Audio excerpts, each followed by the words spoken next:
Hello everyone welcome back to smart Odia YouTube channel. तो पिला माने तमरो फिजिकल साइंस रो 25 टी प्रश्न देखिथिलु तमरो बोर्ड परीक्षा निमंते। एबे एही वीडियो रे आमे लाइफ साइंस रो 25 टी जो क्वेश्चन आंसर अछि सेटार देखिबा प्रश्न एवं उत्तर। ता पूर्व जदि चैनल रे नुआ अछ ना चैनल को सब्सक्राइब करि रखो एवं पाखर थिया बेल आइकन को प्रेस करी ऑल बटन क्लिक करि रखो जहा फल रे जे कोन समय नुआ वीडियो हम चैनल रे अपलोड हबो सर्वप्रथम तुम मानतार वीडियो नोटिफिकेशन टी पाई परिबो। तो आसंतु वीडियो टी को आरंभ करिबा। देख पिला माने तुमरो 26 नंबर कोन कहिछि जोडा कि लाइफ साइंस रो प्रथम प्रश्न गर्भाशयर नलिया अंश को कोन कहा जाय। तो पिला माने गर्भाशयर नलिया अंश कोन कहा जाय ना शुक्रवाही नली बुझी हला। 27 नंबर जोडा हम देखिबा कोन कहिछि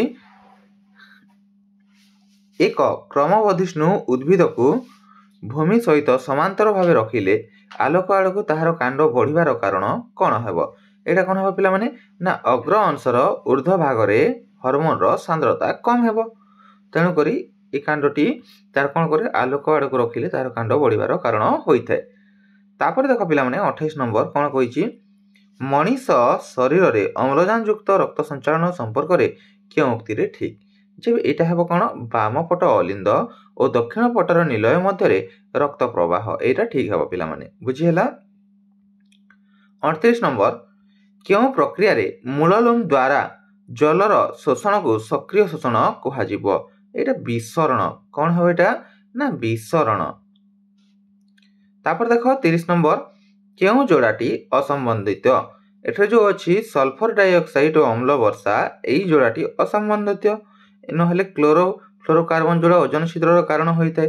तापर पारद जैव उन्नति अक्षम एवं नाइट्रोजन ऑक्साइड रो एटा मरु प्रसार ए तीनटे ठीक अछि हला किंतु चतुर्थटा जोड़ा अछि सल्फर डाइऑक्साइड अम्ल वर्षा एटा तमरो मैच होनी एटा हेबो असंबंधित।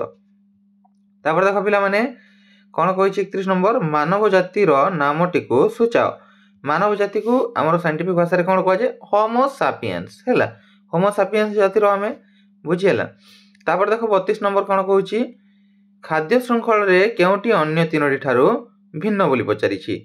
ऑप्शन रहछि कोन पिला माने साप चिल बेंग एवं झिंटिका एटा कोन हेबो एटा चिल हेबो बुझि हला चिल हेबो।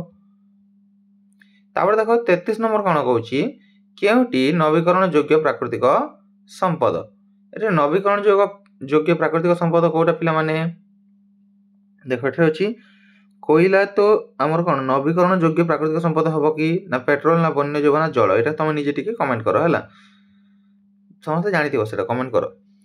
तापर देखो केउ जोड़ाटी 34 नंबर कहिछि हमर केउ जोड़ाटी असंबंधित एटा कोन हबो एटा हबो आपादकालीन ग्रंथि एड्रेनाइल एटा तमरो असंबंधित हेबो बुझि हला।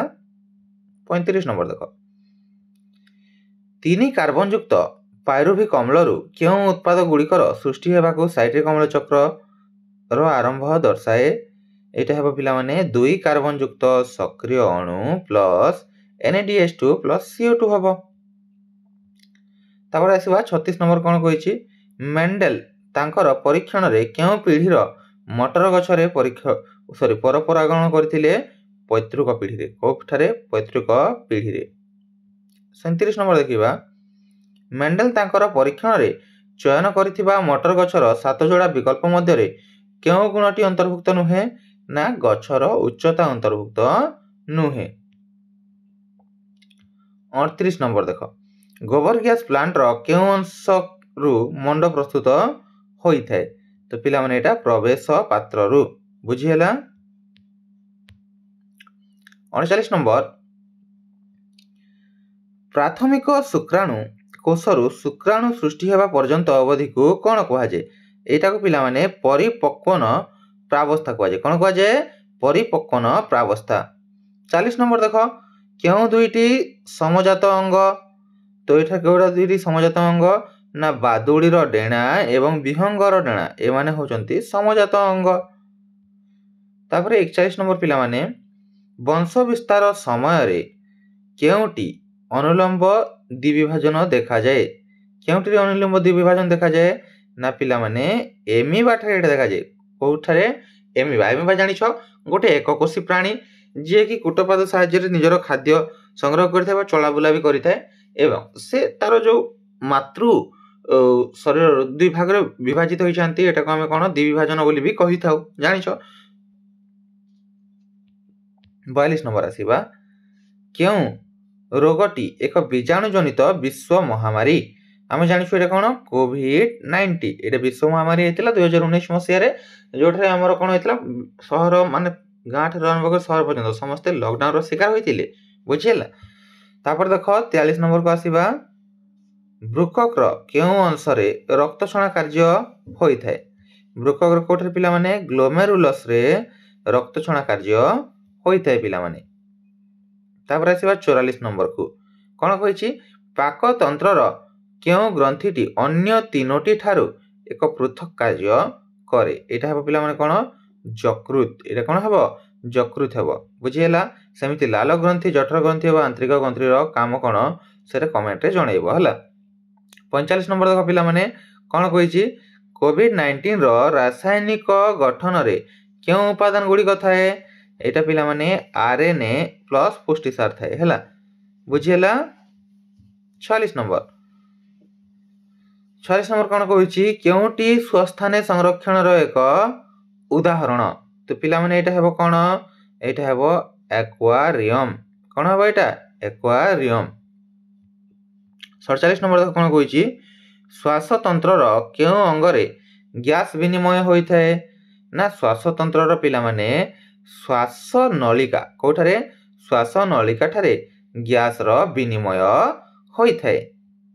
ଆସିବା ଆମର ନେକ୍ସଟ ପ୍ରଶ୍ନ 48 ନମ୍ବର ଉଦ୍ଭିଦର ରେଚନ ସଂକ୍ରାନ୍ତ ଭୁଲ ଉକ୍ତିଟିକୁ ସୂଚାଅ। ଏଠାରେ କ'ଣ ହେବ ନା ଏଠାରେ ଭୁଲ ଉକ୍ତି କୋଉଟା ଅଛି ଦେଖ କୋଷ ମଧ୍ୟସ୍ଥ ରସଧାନୀରେ ବର୍ଜ୍ୟବସ୍ତୁ ସଂଗ୍ରହ ହୋଇପାରେ ଏଇଟା ଠିକ୍ ଅଛି। ତାପରେ କୁଇନାଇନ୍ ଏକ ଜୈବ ଅମ୍ଳ ଏଇଟା ବି ଠିକ୍ ଅଛି। ନିକୋଟିନ୍ ଏକ ଉପକ୍ଷାର ଏଇଟା ବି ଠିକ୍ ଅଛି। କିନ୍ତୁ ଏଟା ଭୁଲ କୋଉଟା ଅଛି ଯେ ପରିପକ୍ୱ ଜାଇଲେମରେ ରେଜିନ୍ ଟାନିନ୍ ଭଳି ବର୍ଜ୍ୟବସ୍ତୁ ସଂଗ୍ରହ ହୁଏ ଏଇଟା ତମର ଭୁଲ ହେବ ପିଲାମାନେ। ତ ଏଇଟା ହେବ ଆମର ଆନ୍ସର ଅପସନ୍ ବି ବୁଝିହେଲା। 49 ନମ୍ବରକୁ ଆସିବା କେଉଁ ଶ୍ୱେତସାର ଜାତୀୟ ଖାଦ୍ୟରେ ଅଧିକ ମାତ୍ରାରେ ସୁକ୍ରୋଜ ରହିଛି। ଏଇଟା ତମର ଚାପ୍ଟର ଫାର୍ଷ୍ଟରେ ହିଁ ରହିଛି ପୋଷଣ ଚାପ୍ଟରରେ ଆଲୁ ଓ ଭାତ। ଏଇଟା କ'ଣ ହେବ ଆଲୁ ଓ ଭାତ ବୁଝି ଏଠାରେ ତମର କ'ଣ ହୋଇଥାଏ ଅଧିକ ମାତ୍ରାରେ ସୁକ୍ରୋଜ ରହିଥାଏ ଶ୍ୱେତସାର ଜାତୀୟ ଖାଦ୍ୟ ଏଗୁଡ଼ିକ। ତାପରେ ଦେଖ 50 ନମ୍ବର କେଉଁ ଉପାୟରେ HIV ଏଡ୍ସର ସଂକ୍ରମଣ ହୁଏ ନାହିଁ। ଦେଖ ସଂକ୍ରମିତ ସିରିଞ୍ଜ ବ୍ୟବହାର କରିବା ଦ୍ୱାରା ହୁଏ ରୋଗୀ ସହିତ ମିଳାମିଶା କଲେ ଏଇଟା HIV ସଂକ୍ରମଣ ହୁଏ ନାହିଁ ଅପସନ୍ ବି ଯୋଉଟା ହେଲା। ବା ଅନୈତିକ ଦୈହିକ ସମ୍ପର୍କ ରଖିଲେ ହେବ ସଂକ୍ରମିତ ମା ଠାରୁ ଗର୍ଭସ୍ଥ ଶିଶୁକୁ ବି ହେଇଥାଏ କିନ୍ତୁ ରୋଗୀ ସହିତ ମିଳାମିଶା କଲେ ଆମର HIV ଏଡ୍ସ ସଂକ୍ରମଣ ହୁଏ ନାହିଁ ପିଲାମାନେ ବୁଝିହେଲା। ତ ପିଲାମାନେ ଏଇଟା ଥିଲା ତମର ଲାଇଫ୍ ସାଇନ୍ସର 25ଟି ପ୍ରଶ୍ନ ଏବଂ ତାର ଉତ୍ତର ଯାହାକି ତମକୁ ଭିଡ଼ିଓରେ ଦେଖିବାକୁ ମିଳିଲା। ଆଶା କରୁଛି ଭିଡ଼ିଓଟି ତମମାନଙ୍କୁ ପସନ୍ଦ ଆସିଥିବ। ଯଦି ଭିଡ଼ିଓଟି ପସନ୍ଦ ଆସିଥିବ ଗୋଟେ ଲାଇକ୍ ସେୟାର ଏବଂ ଚ୍ୟାନେଲକୁ ସବସ୍କ୍ରାଇବ୍ କରିଦେବ। ଆଉ ଯେଉଁମାନଙ୍କୁ ସୁପର ସିଲେକ୍ସନ୍ କୋଶ୍ଚିନ୍ ଦରକାର ଓନ୍ଲି 300 ପେ କରିକି ତମମାନେ ଆମର ସୁପର ସିଲେକ୍ସନ୍ ନେଇପାରିବ ଯେଉଁଠାରେ ଅଲ୍ ସବଜେକ୍ଟର ତମକୁ ସୁପର ସିଲେକ୍ସନ୍ ମିଳିଯିବ ବହୁତ ସବଜେକ୍ଟିଭ ଅବଜେକ୍ଟିଭର ଯେଉଁଟାକି ପିଲାମାନେ ତମର ଏକ୍ଜାମରେ ତମକୁ ଗୋଟେ ଭଲ ମାର୍କ ରଖିବାରେ ସାହାଯ୍ୟ କରିବ। ସେଥିପାଇଁ ଆମର ଯୋଗାଯୋଗ ନମ୍ବର ରହିଲା 6372065927 এই ହ୍ୱାଟ୍ସଆପ୍ ନମ୍ବରରେ ଯୋଗାଯୋଗ କରିକି ତମମାନେ ଆମର ସେ ସୁପର ସିଲେକ୍ସନ୍ ଗ୍ରୁପରେ ଜଏନ୍ ହେଇପାରିବ। ଓନ୍ଲି 300 ଟଙ୍କା ପେମେଣ୍ଟ କରିବାକୁ ପଡ଼ିବ। ଆଶା କରୁଛି ଦେଖା ହେବ ଯଥାଶୀଘ୍ର ଏକ ନୂଆ ଭିଡ଼ିଓରେ। ସେବେଳ ପର୍ଯ୍ୟନ୍ତ ଆମକୁ ବିଦାୟ ଦିଅନ୍ତୁ। Thank you for watching. See you soon in our next video.